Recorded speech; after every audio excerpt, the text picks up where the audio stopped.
Hello everyone, आप सबका इस चैनल पे फिर से स्वागत है। देखिए यूपी पीसीएस की आज टेस्ट संख्या 21 है, तो चलिए स्टार्ट करते हैं।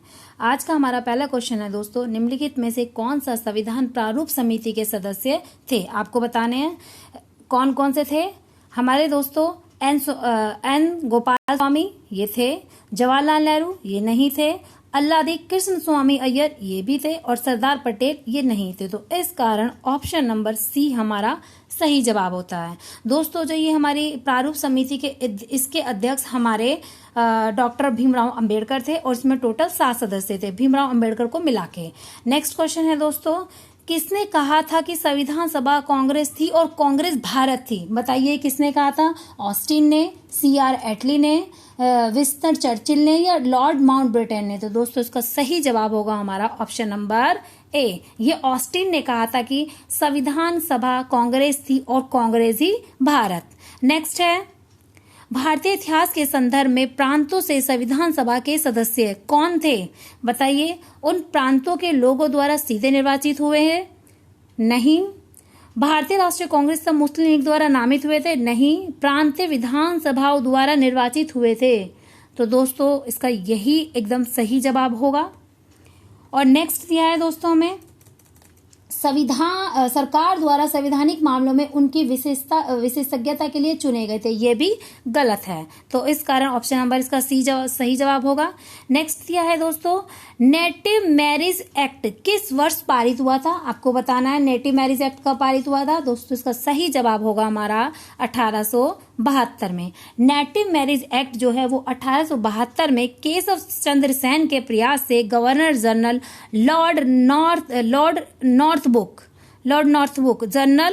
नॉर्थबुक के समय में हुआ था। और किसने कराया था? केशव चंद्र सेन के प्रयास से लाया गया। इस एक्ट के अंतर्गत अंतरजातीय विवाह को भी मान्यता प्रदान की गई, जिसमें लड़कियों की विवाह की न्यूनतम आयु 14 वर्ष और लड़कों की न्यूनतम आयु 18 वर्ष निर्धारित की गई थी। इस एक्ट के माध्यम से ही भारत में प्रचलित बहुपत्नी प्रथा को भी प्रतिबंधित किया गया था। नेक्स्ट क्वेश्चन है दोस्तों, चार्टर एक्ट 1813 के संबंध में निम्नलिखित में से कथनों पर विचार कीजिए और उसमें से बताइए कौन सा कथन हमारा सत्य होगा। तो दोस्तों हमें पहला ऑप्शन दिया है दोस्तों, इसने भारत में ईस्ट इंडिया कंपनी के व्यापार एकाधिपत्य को चाय के व्यापार और चीन के साथ व्यापार को छोड़कर, 2 व्यापार, एक चाय का व्यापार और चीन के साथ व्यापार को छोड़कर समाप्त कर दिया था। तो दोस्तों ये एकदम सही है। नेक्स्ट दिया है दोस्तों हमें, इसने कंपनी द्वारा अधिकार में लिए गए भारतीय राज्य क्षेत्रों पर ब्रिटिश राज की संप्रभुता को सुदृढ़ किया। ये भी सही है। तीसरा दिया है हमें, भारत का राजस्व ब्रिटिश संसद के नियंत्रण में आ गया था। तो ये गलत है, क्योंकि भारत का 1813 के एक्ट के थ्रू ये नहीं हुआ था। तो इस कारण इसका ऑप्शन नंबर ए हमारा सही जवाब होगा। इस एक्ट के द्वारा पहली बार ईसाई मिशनरियों को, यानी कि 1813 के एक्ट के द्वारा पहली बार ईसाई मिशनरियों को भारत में धर्म प्रचार की अनुज्ञा दी गई। भारत की शिक्षा पर प्रति वर्ष 1 लाख रुपए खर्च करने का उपबंध 1813 के एक्ट के माध्यम से किया गया था। नेक्स्ट क्वेश्चन है दोस्तों, 1927 में बटलर कमेटी का उद्देश्य क्या था? बताइए कौन सा जवाब इसका सही होगा। दोस्तों हमें पहला ऑप्शन दिया है, हमें केंद्रीय और प्रांतीय सरकारों की अधिकारिता निश्चित करना। नहीं, ये नहीं था। भारत में सेक्रेटरी ऑफ स्टेट की शक्तियां निश्चित करना, ये भी नहीं था। राष्ट्रवादी प्रेस और सेंसर व्यवस्था अधिरोपित करना, दोस्तों ये भी नहीं था। भारत सरकार और देशी रियासतों के बीच संबंध सुधारना, ये बटलर कमेटी का जो 1927 में गठित हुई थी उसका उद्देश्य था। नेक्स्ट क्वेश्चन, भारतीय संविधान के संदर्भ में द्वैध शासन सिद्धांत किसे निर्दिष्ट करता है? बताइए द्वैध शासन सिद्धांत क्या है दोस्तों। तो दोस्तों द्वैध शासन सिद्धांत क्या है? ये प्रांतों में प्रत्यायोजित विषयों को 2 प्रवर्गों में बांटता है। इसको ही हम द्वैध शासन सिद्धांत बोलते हैं। यानी कि मतलब जो विषय होंगे वो 2 भागों में बटे होंगे, ना कि विधान। ये नहीं है दोस्तों जो पहला ऑप्शन दिया है केंद्रीय विधानमंडल का 2 सदनों में विभाजन, ये नहीं है। आपको ये याद रखना है, द्वैध शासन सिद्धांत क्या था? प्रांतों में प्रायोजित विषयों को 2 भागों में बांटना। नेक्स्ट क्वेश्चन है दोस्तों, 1935 का गवर्नमेंट ऑफ इंडिया एक्ट क्यों महत्वपूर्ण है? बताइए 1935 का गवर्नमेंट ऑफ इंडिया एक्ट क्यों महत्वपूर्ण है? पहला ऑप्शन दिया है दोस्तों में, यह भारतीय संविधान का प्रमुख स्रोत है। तो ये हमारा एकदम सही है, क्योंकि 1935 के संविधान संशोधन से हमारे संविधान में काफी कुछ ग्रहण किया गया है। नेक्स्ट क्वेश्चन दोस्तों, निम्नलिखित में से एक भारत सरकार अधिनियम 1935 की मुख्य विशेषताओं में से कौन नहीं थी? बताइए इसका सही जवाब क्या होगा। पहला ऑप्शन दिया है दोस्तों हमें, इस अधिनियम में अखिल भारतीय महासंघ का प्रावधान किया गया था। तो ये ऑप्शन एकदम सही है, इसी में अखिल भारतीय महासंघ का प्रावधान था 1935 के एक्ट में। अवशिष्ट विषय प्रांतीय विधायकों में आवंटित किए गए थे, ये नहीं, अवशिष्ट विषय जो है प्रांतीय विधायकों में आवंटित नहीं किए गए थे। वैसे भी अभी भी बताइए अवशिष्ट विषय किसका कार्य? अवशिष्ट विषय जो है वो केंद्र सरकार का कार्य है हमारे आज के संविधान में भी, ना कि वो हमारी वो मतलब प्रांतीय विधायिका का कार्य था। थर्ड दिया है दोस्तों, यह प्रांतीय स्वायत्तता के सूत्रपात का संकेत था, सही है। इसमें प्रांतीय स्तर पर द्वैध शासन प्रणाली को समाप्त कर केंद्र में उसको लागू कर दिया गया था। तो दोस्तों इस कारण इसका ऑप्शन नंबर बी सही जवाब होगा। नेक्स्ट क्वेश्चन है दोस्तों, रेडक्लिफ समिति किस लिए नियुक्त की गई थी? बताइए रेडक्लिफ किस लिए नियुक्त की गई थी? ये बहुत आसान क्वेश्चन है दोस्तों, इसका सही जवाब होगा हमारा रेडक्लिफ समिति जो बनी थी वो भारत और बांग्लादेश के बीच सीमाओं के निर्धारण को लेकर बनाई गई थी। तो ऑप्शन नंबर सी इसका सही जवाब होगा। नेक्स्ट क्वेश्चन है दोस्तों, संविधान को 26 जनवरी के दिन लागू करने का निर्णय लिया गया था, बताना है कि क्यों लिया गया था। हमारा एक ऑप्शन दिया है दोस्तों, इस तिथि को 1942 में भारत छोड़ो आंदोलन प्रारंभ हुआ था, गलत। यह एक शुभ दिन था, नहीं। इस दिन अंग्रेजों ने भारत छोड़ने को कहा था, ये भी नहीं। इस दिन क्या हुआ था, कांग्रेस ने इस तिथि को 26 जनवरी 1930 को स्वतंत्रता दिवस के रूप में मनाने की घोषणा की थी। 1930 में ही बना लिया था, इसलिए 26 जनवरी को इस डेट को याद रखने के लिए 26 जनवरी 1950 को हमारा संविधान पूर्ण रूप से लागू किया गया था। नेक्स्ट क्वेश्चन है, निम्नलिखित अधिनियमों में से किस अधिनियम के फलस्वरूप बर्मा भारत से अलग हुआ था? बताइए जो आज म्यांमार कहलाया जाता है वो किस एक्ट के थ्रू भारत से अलग हुआ था? तो दोस्तों इसका सही जवाब होगा हमारा गवर्नमेंट ऑफ इंडिया एक्ट 1935 के द्वारा बर्मा भारत से अलग हुआ था। यानी कि पहले बर्मा, बांग्लादेश, पाकिस्तान ये सब जो है भारत के पार्ट हुआ करते थे। नेक्स्ट क्वेश्चन है, निम्नलिखित में से संविधान सभा के बारे में गलत कथन कौन सा है? बताइए इसका सही जवाब क्या होगा दोस्तों। इतनी बड़ी संख्या में समितियों की मदद से काम किया, उनमें से प्रारूप समिति सबसे महत्वपूर्ण थी, तो ये एकदम सही है। अल्पसंख्यक समुदाय जैसे ईसाई, एंग्लो इंडियन, पारसियों को भी सभी को पर्याप्त प्रतिनिधित्व दिया गया था, ये भी एकदम सही है। इसका निर्वाचन सार्वभौमिक वयस्क मताधिकार के आधार पर किया गया था, ये गलत है दोस्तों, क्योंकि इसका जो निर्वाचन है वो प्रांतीय समितियों ने कर लिया था। इसका चुनाव प्रक्रिया 1935 के अधिनियम की 6वीं अनुसूची पर आधारित थी। कर, संपत्ति और शैक्षणिक योग्यता के अधिकार पर मताधिकार सीमित था। नेक्स्ट क्वेश्चन है दोस्तों, हमें कथन और कारण दिए गए हैं, बताना इसका सही जवाब कौन सा होगा। पहला कथन दिया है दोस्तों में, भारत का संविधान देश की आवश्यकताओं की पूर्ति करता है क्योंकि इसको एक गृहीत संविधान कहा जाता है। दोस्तों ऑप्शन तो इसको गृहीत संविधान कहा जाता है ये सही है, लेकिन ये कथन का सही कारण नहीं है, तो इस कारण इसका ऑप्शन नंबर बी सही जवाब होगा। ए, आर दोनों सही है, लेकिन आर एक की सही व्याख्या नहीं करता है। नेक्स्ट क्वेश्चन है दोस्तों, भारत के संविधान में केंद्र और राज्य के बीच किया गया शक्तियों का विभाजन इनमें से किस में उल्लेखित योजना पर आधारित था? बताइए इसका सही जवाब क्या होगा दोस्तों। मॉर्ले मिंटो सुधार 1909, नहीं, ये ऑप्शन गलत है।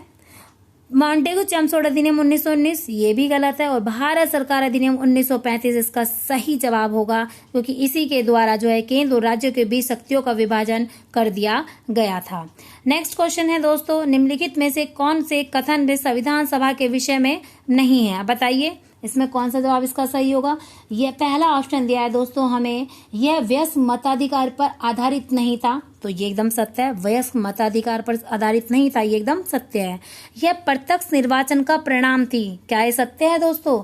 तो हाँ, ये प्रत्यक्ष निर्वाचन का परिणाम थी।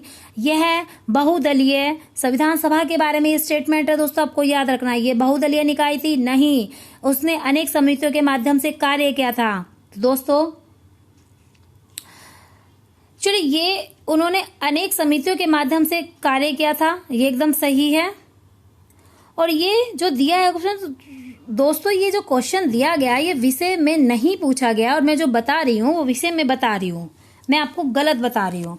तो दोस्तों सॉरी इसके लिए। देखिए हमें दिया गया है कि संविधान सभा के विषय में कौन सा कथन सत्य नहीं है, आपको विषय में जो सही नहीं है वो बताना है। तो ये वयस्क मताधिकार पर आधारित नहीं था, ये वयस्क मताधिकार पर आधारित नहीं था, ये इसके बारे में सत्य कथन नहीं है। यह प्रत्यक्ष निर्वाचन का परिणाम था, नहीं, प्रत्यक्ष निर्वाचन तो हुए ही नहीं थे। थर्ड ऑप्शन दिया है यह बहुदलीय निकाय था, सही, इसमें अनेक समितियों के माध्यम से कार्य किया गया था, ये भी सही है, क्योंकि बहुत सारी समितियां बनी थी, जिसका मैंने पहले भी आपको बताया है कि संघ समिति उसके अध्यक्ष कौन थे, जवाहरलाल नेहरू प्रांतीय समिति के अध्यक्ष कौन थे, सरदार पटेल डॉक्टर भीमराव अम्बेडकर, तो प्रांतीय समिति के जो अध्यक्ष थे वो सरदार पटेल थे, वहीं प्रारूप समिति के अध्यक्ष डॉक्टर राजेंद्र प्रसाद थे। तो इस कारण इसका ऑप्शन नंबर ए सही जवाब होगा। नेक्स्ट क्वेश्चन है दोस्तों, 1947 में निर्मित अंतरिम सरकार में कार्यपालिका परिषद के उपसभापति कौन थे? आपको बताना है जो अंतरिम सरकार की कार्यपालिका समिति थी उसमें उप सभापति कौन बने थे, जो 1947 में बनी थी, तो ये बने थे हमारे जवाहरलाल नेहरू। और सभापति कौन बने थे लास्ट दोस्तों, वो बने थे हमारे माउंटबेटन। नेक्स्ट क्वेश्चन है दोस्तों, भारतीय संसदीय प्रणाली ब्रिटिश संसदीय प्रणाली से किस प्रकार भिन्न है कि भारत में, बताइए इसमें से क्या भारत में है जो ये ब्रिटिश संसदीय प्रणाली से निम्न हो जाती है? दोस्तों वास्तविक और नाम मात्र दोनों प्रकार की कार्यप्रणालियां हैं, ये तो दोनों में है, ब्रिटेन में भी हैं और ये हमारे भारत में भी है। सामूहिक उत्तरदायित्व की प्रणाली है, ये भी दोनों में है। द्विसदनीय विधायिका, ये भी दोनों में है। लेकिन जो न्यायिक पुनर्विलोकन की प्रणाली है वो हमारे ब्रिटेन में ना होकर वो हमारी यूएसए के संविधान में है। तो इस कारण इसका ऑप्शन नंबर डी सही जवाब होगा। नेक्स्ट क्वेश्चन है दोस्तों, निम्नलिखित में से कौन सा कथन सत्य है? आपको सत्य कथन बताना है। हमारे सामने 4 ऑप्शन दिए गए हैं, बताइए इसका कौन सा जवाब एकदम सत्य होगा। पहला दिया है दोस्तों, संयुक्त राष्ट्र अमेरिका में सरकार की संघीय प्रणाली है, तो ये एकदम सही है। भारत में सरकार की संघीय और एकात्मक दोनों प्रकार की प्रणाली है, नहीं, एकात्मक मतलब दोनों प्रकार की कह सकते हैं, लेकिन एकात्मक वो कहीं कहीं होती है, बाकी हमारे जो भारत में वो संघीय प्रणाली है। भारत अर्थात भारत राज्यों का एक संघ होगा, ये आर्टिकल 1 में ही बोला गया है दोस्तों। नेक्स्ट दिया है हमारा, भारत में फ्रांस में सरकार की संघीय प्रणाली है, ये भी गलत है। पाकिस्तान में प्रधानमंत्री की नियुक्ति वहां के जनता द्वारा होती है, ये भी गलत है। तो ऑप्शन नंबर ए इसका सही जवाब होगा। नेक्स्ट क्वेश्चन है दोस्तों, लोकहित मुकदमे की संकल्पना का प्रारंभ कहाँ हुआ था? बताइए लोकहित का जो लोकहित है वो सबसे पहले कहाँ पर किया गया था? दोस्तों ये किया गया था हमारा यूएसए में, यूनाइटेड स्टेट ऑफ अमेरिका में लोकहित के मुकदमे की संकल्पना का प्रारंभ हुआ था। नेक्स्ट क्वेश्चन है दोस्तों, निम्नलिखित में से कौन सी सूची सुमेलित नहीं है? आपको जो सुमेलित नहीं है वो बताना है। हमारा पहला ऑप्शन दिया है दोस्तों, मूल अधिकार कहाँ से ग्रहण किए गए हैं? संयुक्त राज्य अमेरिका से, ये एकदम सही है। शासन की संसदीय प्रणाली यूके से ली गई है, ये भी सही है। आपात उपबंध जर्मनी के संविधान से लिया गया है। वही राज्य के जो नीति निर्देशक तत्व हैं दोस्तों वो कनाडा से नहीं लेकर वो आयरलैंड के संविधान से लिए गए हैं। नेक्स्ट क्वेश्चन, निम्नलिखित में से कौन सा लक्षण भारतीय परिसंघ और अमेरिका परिसंघ में समान रूप से पाया जाता है? बताइए भारतीय परिसंघ और अमेरिका के परिसंघ में। तो दोस्तों ये इसमें हमारा बताइए कौन सा जवाब सही होगा? आप हमें अपना उत्तर कमेंट बॉक्स में भी लिख के बता सकते हैं। तो दोस्तों इसका सही जवाब होगा हमारा, संविधान के निर्वचन के लिए परिसंघीय में के उच्चतम न्यायालय, यानी कि जो हमारे, आपको पता है ना कि अगर हमारे मतलब कार्यपालिका ने अगर कोई विधि बनाई है तो हमारी जो न्यायपालिका है उसको डिनाई भी कर सकती है। अगर वो बोल दे कि ये जो आपने विधि बनाई है सरकार ने वो उचित नहीं है संविधान के अनुसार, तो वो हमारी जो न्यायपालिका उसको निरस्त कर सकती है। वही इसमें ये सब पूछा गया है। नेक्स्ट क्वेश्चन है दोस्तों, निम्नलिखित में से कौन सा लक्षण भारतीय परिसंघ और अमेरिकी परिसंघ में समान रूप से पाया जाता है? आपको बताना है भारत में और अमेरिका के परिसंघ में जो समान रूप से पाया जाता है वो आपको बताना है। देखिए क्या लिखा है, पहला ऑप्शन दिया गया है दोस्तों, एक ही नागरिकता। तो ये एकदम एक ही नागरिकता। दोस्तों अमेरिका के संविधान में जो है एकल नागरिकता नहीं है, हमारे भारत में एकल नागरिकता है। भारत की संविधान की 3 सूचियां, ये भी नहीं है। नेपाल न्यायपालिका की द्वैतता, ये भी नहीं है। संविधान के निर्वचन के लिए परिसंघीय के उच्चतम न्यायालय, ये इसका सही जवाब है। ये इसका सही ऑप्शन नंबर टी इसका सही जवाब है। दोस्तों ये रिपीटेशन हो गया है क्वेश्चन का। शून्यकाल संसदीय व्यवस्था किस देश की देन है? आपको बताना है दोस्तों, जो शून्यकाल संसदीय व्यवस्था है वो और कोई नहीं, हमारे भारत की देन है। तो ऑप्शन नंबर ए इसका सही जवाब होगा। आज का लास्ट और अंतिम क्वेश्चन है दोस्तों, राज्यसभा के गठन में प्रतिभा, अनुभव और सेवा को प्रतिनिधित्व देने में भारतीय संविधान निर्माता निम्नलिखित उदाहरण से प्रभावित हुए थे। बताइए कौन सा इसका सही जवाब होगा। आप हमें ये एक का तो आंसर आप हमें जरूर लिख के ही बता दीजिए दोस्तों कमेंट बॉक्स में। तो दोस्तों इसका सही जवाब होगा हमारा आयरलैंड के गणतंत्र से।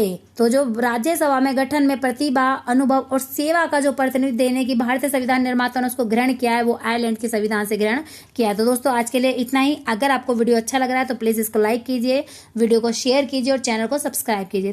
Thank you so much.